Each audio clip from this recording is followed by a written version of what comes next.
so much for inviting myself and my colleague, Haris Trobradovic, to present to you. I'm coming in from Canada. Haris, where are you? I'm coming in from Croatia. It's a beautiful piece of land in Europe. Nice. My name is Haris Trobradović. I'm FLM at SDT, proud member of SDT family and team. And let's keep it short here. Excellent. And I'll keep it short as well. My name is Allan Rienstra. I'm also the frontline manager with SDT Ultrasound Solutions. I'm based in Cobourg, Ontario, Canada, just outside Toronto. And today, for our LRVS presentation, we're going to talk specifically about bearing grease replenishment, bearing lubrication, and optimizing the entire lubrication task. But we're going to do it in a way that's a little bit different than what you might be used to. You'll see that we don't have any fancy PowerPoint slides behind us. You just got my beautiful friend from Croatia, my not so beautiful face in front of you. And we're going to do what's called a rapid fire concept. So in a rapid fire concept, Haris is going to present me with a couple of topics on lubrication. I'm going to address those topics to the best of my ability. If he's a bit of an expert around this topic, so if he thinks that I'm not quite describing it the way I should, he might interrupt me. If I'm doing a good job, he might say, good job. He may add a few comments. Then it's going to be my turn to give some topics to Haris. And same thing, if I don't like what he's saying, I'm going to interrupt him. If I like what he's saying, and I'm pretty sure I will, then I'm going to tell him good job, and I may add a couple of comments as well. So we're going to go back and forth, and we got 4 topics. And Haris, I believe the first topic is for me. Yeah, I have an interesting topic for you. So there are so many things in lubrication that can go wrong. Of course, some of them are known, some of them are not so well known. But there is always this idea that we need to put more grease. We need to put more grease because dry bearing is a problem. Now, please tell me why too much grease is actually worse for the bearing health than not having enough. Why too much bearing grease is worse? Well, first of all, when you put too much grease in a bearing, you prevent the proper lubrication mechanism from establishing itself. When we put the grease into the bearing, we're not trying to fill the entire cavity of the bearing so that it's choked out. What we're actually trying to do is we're trying to create a wedge. We're trying to create this thin wedge film of oil. And to do that, we have to be very precise about just how much grease we put in there. Unfortunately, the people doing the job in many instances haven't been properly trained, and they're not aware. And so that they think that, well, typically in all of our cultures, a little's good, the more must be better. So they just pump the bearing full. The problem is when you pump the bearing full, you kill the grease. The thickener gets destroyed. You change the viscosity of the grease. You remove all of the space inside the bearing, so there's no way for the heat to dissipate itself. And that heat's a problem too, because every time you increase the temperature inside the bearing by only 10 degrees Celsius, you cut the life of that base oil in half. So imagine 10 degrees and then another 10 degrees and another 10 degrees. And before you know it, the life of that grease is nowhere the way you thought it should be. And that kind of also messes up your intervals. I mentioned the thickener, and the thickener is something that has to be put in place to hold the base oil where it can be fed into what I call the war zone, or where the rolling elements meet the raceway. And then that oil just bleeds out of that thickener. Well, think of that thickener like a kitchen sponge, or a sponge you might use in the shower. You squeeze, and the soap comes out. Well, the kinetic energy of the bearing squeezes that thickener, and it bleeds the base oil into the war zone. If you put too much grease in there, you can't do it. And what happens is that sponge becomes part of the war zone. And when you're in the war zone, you're going to get rolled over and rolled over 1,000,000 times a day. And eventually, all of those fibers that are part of that sponge, that thickener sponge, become part of the base oil. That changes the chemical compound of the oil. So now you don't have the same viscosity that your tribologist might have recommended for that bearing. Oh, so many other things can go wrong. When you put too much grease in the bearing, I like to compare this to like trying to run through 3 feet of water. I can't run through 3 feet of water because I'll get tired. When you try to push a bearing through too much grease, you're consuming more kilowatts than that motor needs to. So now you're not only killing your lubrication and your grease, but you're making the bearing, or you're making the motor run in an inefficient energy way. There's my timer. That's great. I completely agree with you, and there's nothing much to add. Certainly nothing to correct. And I really like that at the end, just as the punchline, you mentioned the energy consumption, because today this is a topic number one besides reliability in general. So thank you for this. Thank you for this explanation. It was really clarifying. Great. Thank you so much. I have another question for you. May I? I'm ready. For years, tens of years, there were different lubrication practices. So one of them was very famous, called anarchy. Sometimes do something, maybe. And then we had a time-based lubrication. It was considered good. And I agree, it's much better than anarchy because there is some law and order. But today it's not so anymore. Now, can you explain me why time-based lubrication is no longer considered a better practice? Well, here it's a great one. It's a really good topic and a really good question, but I'm going to start by disagreeing with you. Time-based lubrication has been around recently, but condition-based lubrication has actually been around a lot longer. 4,000 years ago, the Egyptians were using condition-based lubrication to guide their lubrication actions. They would use duck fat, they'd use water, they'd use tallow, and they use these substances to make it easier to push sledges along the ground. But they didn't just pour the fat down every 100 meters or 100 yards or every 2 minutes, because that would be time and that would be distance-based. No, the Egyptians' cue to add more lubricant was friction.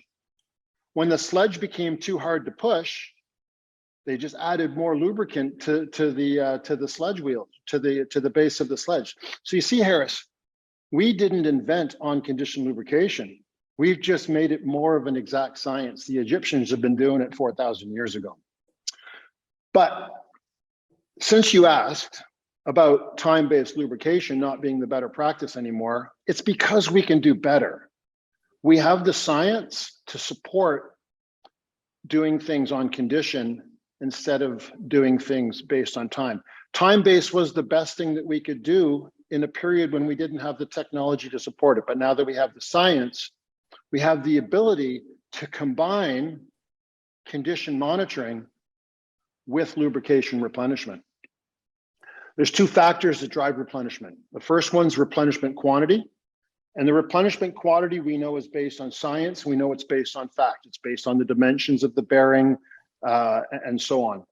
The interval, or the time between injections of fresh lubricant, not based on science, it's based on best guesses. And we also call those best guesses correction factors. So correction factors are the things that we use in our formula to determine the interval between grease replenishments. And those are temperature, contamination, moisture, vibration, the position of the asset, vertical, horizontal, or otherwise, and then the bearing type.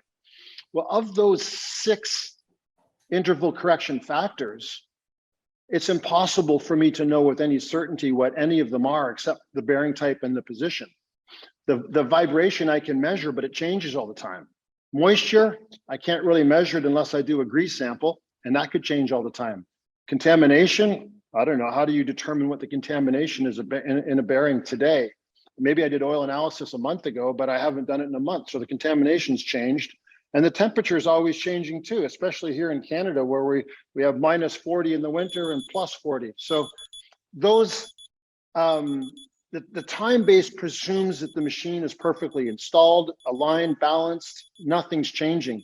So it's really, to me, their best guesses, and condition-based lubrication is the way.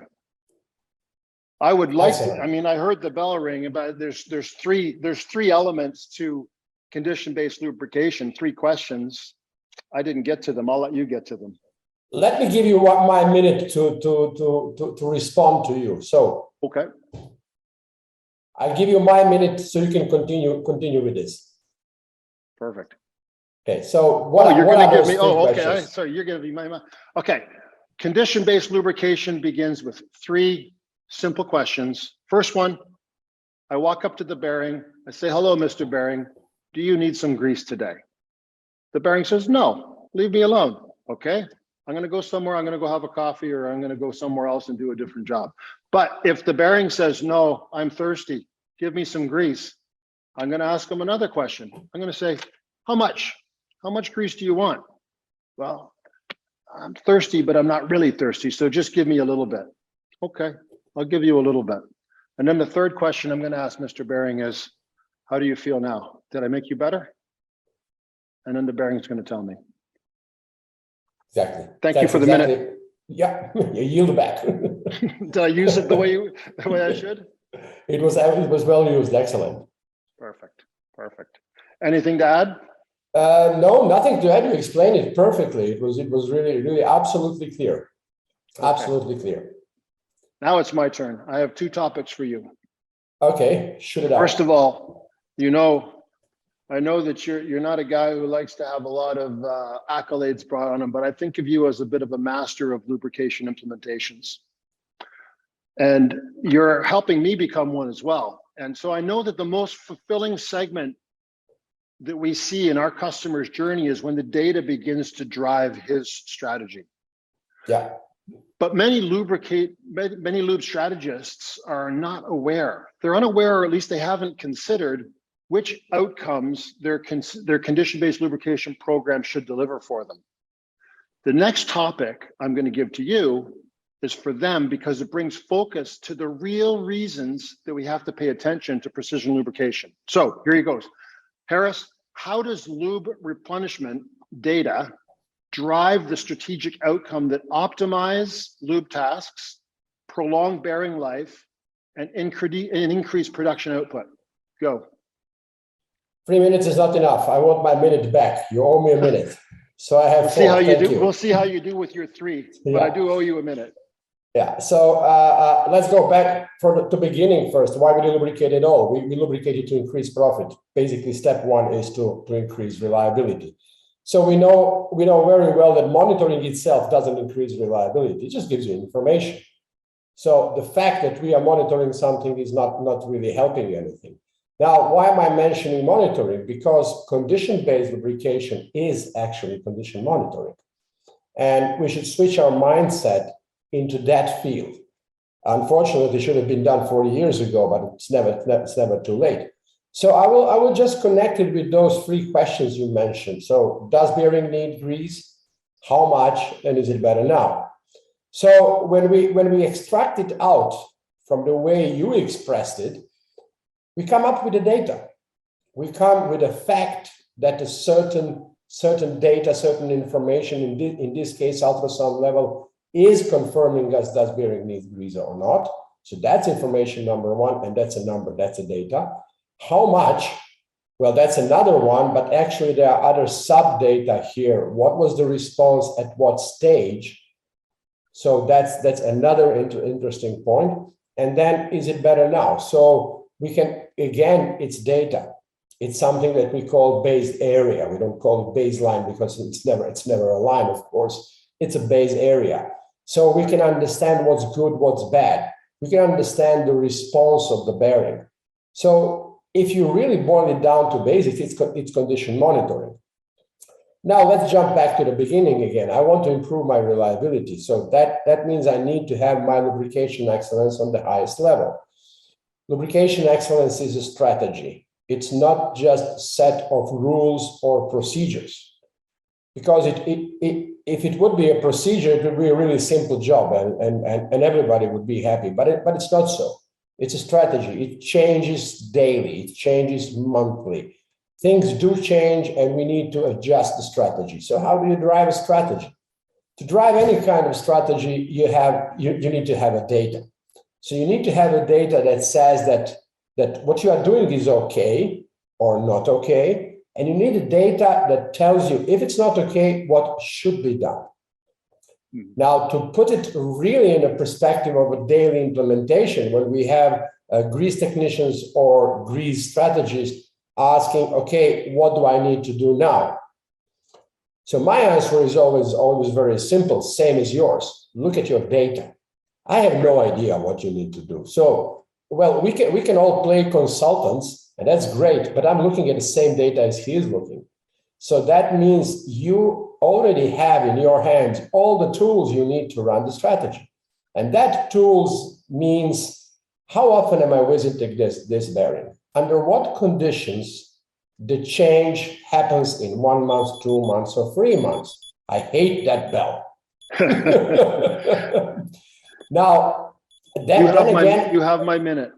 Thank you. Then again, I go a little bit deeper, and I say under this condition, my grease technician was adding 42 grams, but under some different conditions, he was adding 32 grams. Now, what was the response of the bearing on the first 8 grams and then another 4?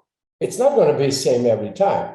So little by little, you are getting the medical chart of the bearing, each of them individually.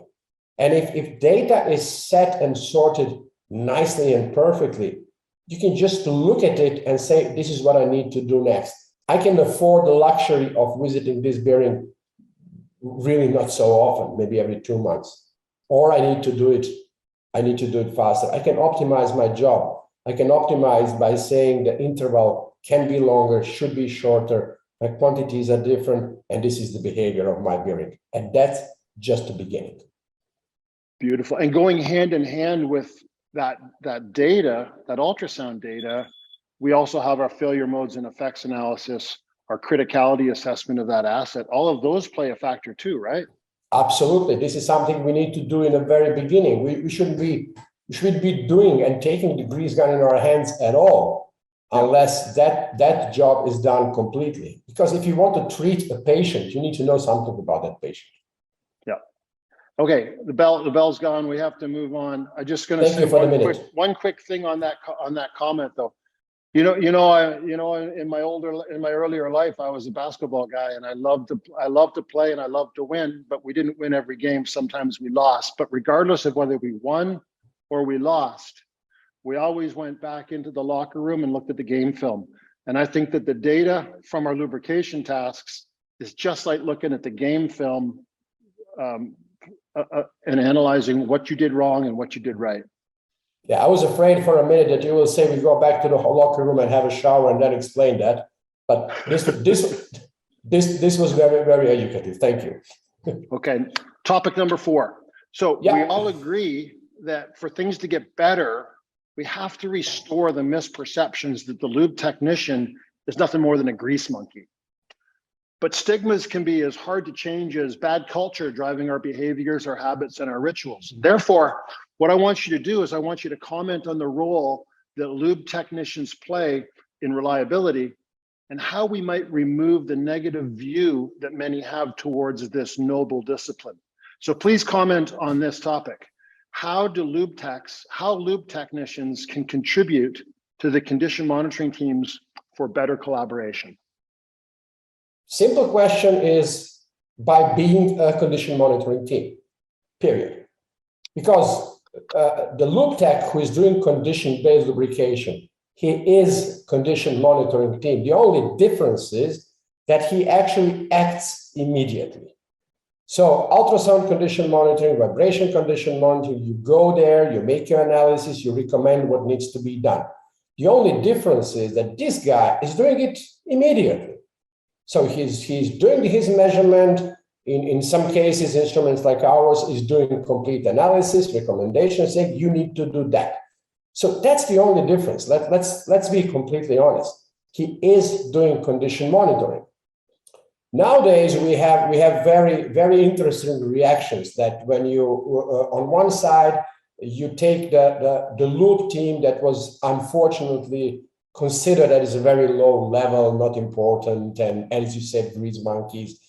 which is really bad thing. Let's not even comment that. It's a terrible. And then after 5-6 days of training and several weeks of little bit deeper implementation, you have this lube team going up and becoming Mr. Grease guy and doing an excellent job.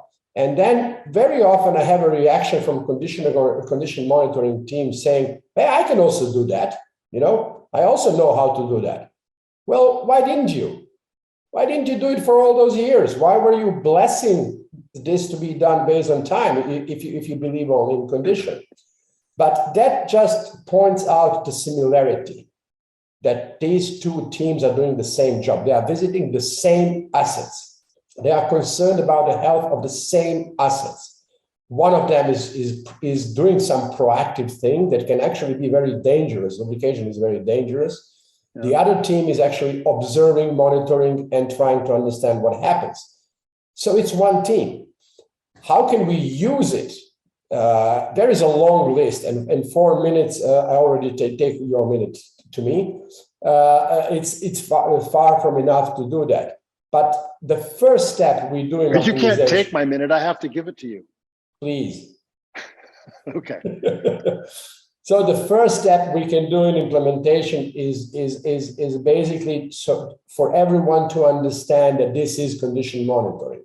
Now, the clever leader of condition monitoring team and clever leader of condition-based lubrication team can have a short meeting over a coffee and saying, hey, my guy is visiting this bearing every month for XYZ reasons. Why do you need to visit that bearing every month? Well, because my guy is already there. He needs to go there and do it. So let me just transfer this data to you, and then you can say, everything is stable. I have the information because it's ultrasound condition monitoring, early detection. So now you have my minute. Thank you very much. So that means, well, I can optimize because we never have enough people in condition monitoring. So I can say, great. Now my doctors have nurses. So somebody is collecting data for me. Somebody is bringing all these observations. I can use it to optimize my job. So that means that they will get more time to go in depth, to find the root cause of the problem, to get the proper recommendation, and do all this stuff. And there is additional value for every condition monitoring analyst, any technology. I'm not making any difference here. No. There is additional value. If somebody tells you this is the condition before lubrication and after lubrication, there is a step 1 in your analysis already done. So this is what we do in first 2 weeks. So this is not even the first step. It's a thinking about the step. And we can already do a lot of optimization. So many lube tech. Yeah, you have to. Otherwise LRVS will kick us off. But so many lube technicians call me and say, hey, I've heard about ultrasound for greasing bearings. Help me. And the first thing I'll say to them, are you prepared as the lube technician to become a condition monitoring technician as well? And they look at me like I'm crazy. So this is a real, it seems silly, it seems crazy to us because we speak and breathe it every day, but this is a real paradigm shift for huge technicians. It's a huge change. And that's why they need us as mentors. Haris, you answered that one perfectly. You really addressed that topic well. I want to give you 30 seconds just to wrap up your thoughts on these topics, or maybe give some advice to the audience. Yeah, so all we talk about here is how to do the job. Now, always a good question is why to do this job in the first place. And there must be a constant a sign out there that lubrication is money. Lubrication means profit. We don't lubricate to make machine go smoother. That's a tool. We lubricate machines for the company to get a higher profit. So express lubrication in profit to get attention from everyone, and then it really makes sense. And then change the culture, build the foundation, and then go up. Change the culture. I'm going to wrap up by saying poor lubrication practices contributes to unreliability more than any other maintenance sin. And I call it a sin, even if it's a sin that we commit without malice, without bad intentions. But it happens out of ignorance, and it happens because there's an absence of direction from management. And because the esteemed role of the lubrication technician has been degraded with monikers like grease monkey. Therefore, as owners and guardians of our assets, we have to do everything in our power to restore the glory of the lube tech back to where it once was and where it belongs. Haris, this has been, again, this isn't the first time we've done this, and it won't be the last, but it's been an absolute pleasure to have you here and to share your wisdom and knowledge. Thank you so much. Thank you, Allan, for having me here. Great, and thank you for this important conference and for inviting Haris and myself from SDT to come on and have this discussion.